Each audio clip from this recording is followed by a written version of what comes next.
Γεια σας παιδιά, με λένε Αρίστο. Αυτό είναι το πρώτο μου βίντεο της Search++.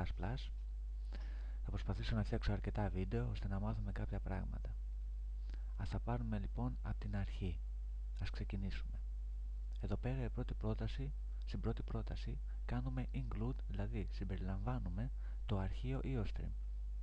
Αυτό το αρχείο τι είναι? Είναι ένα αρχείο για αντικείμενα, το ξαναλέω, εισόδου-εξόδου. Εντάξει.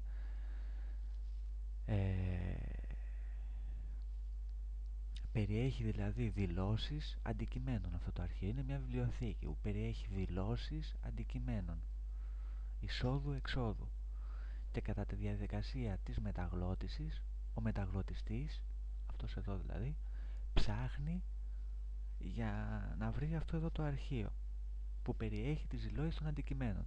Γι' αυτό και το δηλώνουμε, για να ξέρει ο μεταγλωτιστής μας τι θα ψάξει. Δηλώνουμε το αρχείο λοιπόν εισόδου-εξόδου που περιέχει αντικείμενα εισόδου-εξόδου στη βιβλιοθήκη του.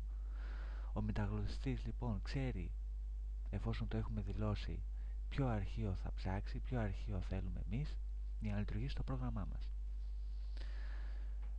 Εδώ στο namespace δεν θα πω πολλά γιατί έχουμε συγκεκριμένο κεφάλαιο. Απλά καλό είναι να το βάζουμε για αρχή. Okay. Το namespace τι είναι? Έτσι με λίγα λόγια,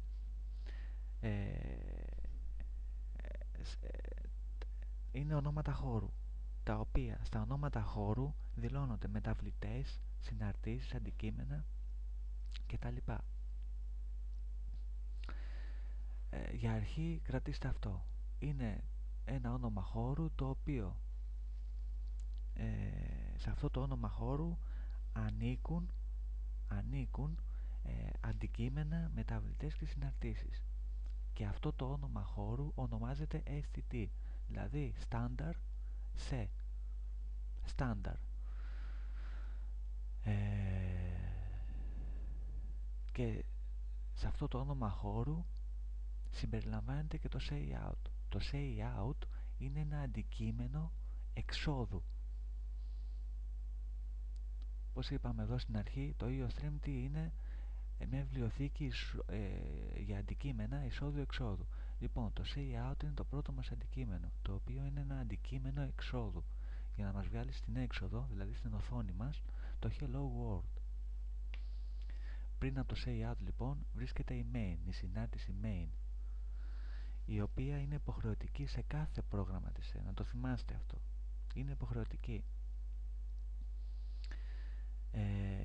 Αν το πρόγραμμά μας περιέχει περισσότερες συναρτήσεις, η main είναι πάντα η πρώτη συνάρτηση που εκτελείται. Θα το δούμε και παρακάτω. Λοιπόν, τι σημαίνει εδώ η αγγείλη? Η αριστερή αγγείλη σηματοδοτεί την αρχή της πρότασής μας, της συνάρτησης. Αυτή εδώ είναι η πρότασή μας, εντάξει. Και η δεξιά αγγείλη σηματοδοτεί το τέλος των προτάσεων, δηλαδή αυτόν εδώ της συνάρτησης, δηλαδή της main. Αυτά παιδιά για την ώρα. Το πρόγραμμα, όπως βλέπετε, το μεταγλωτίζουμε, το εκτελούμε και μας βγάζει το hello world. Αυτό.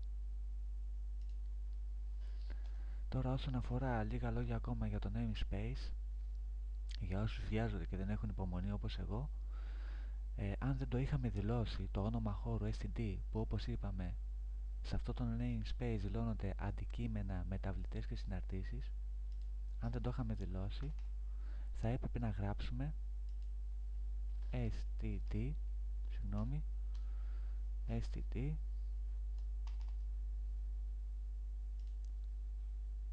και να το μεταγλωτίσουμε hello world. Αλλά αν θέλαμε να βγάλουμε άλλο ένα αντικείμενο say out, δηλαδή το αντικείμενο εξόδου, και να βγάλουμε άλλη μία πρόταση, θα έπρεπε πάντα να γράφουμε το STD σαν πρόθεμα στην αρχή, με τον τελεστή αυτόν εδώ, έτσι. Πρακτικά δεν είναι και τόσο καλό, οπότε γι' αυτό δηλώνουμε το namespace για αρχή και στα επόμενα βιντεάκια θα το καταλάβετε καλύτερα. Λοιπόν, αυτά για το πρώτο μας βίντεο. Τα λέμε στο δεύτερο.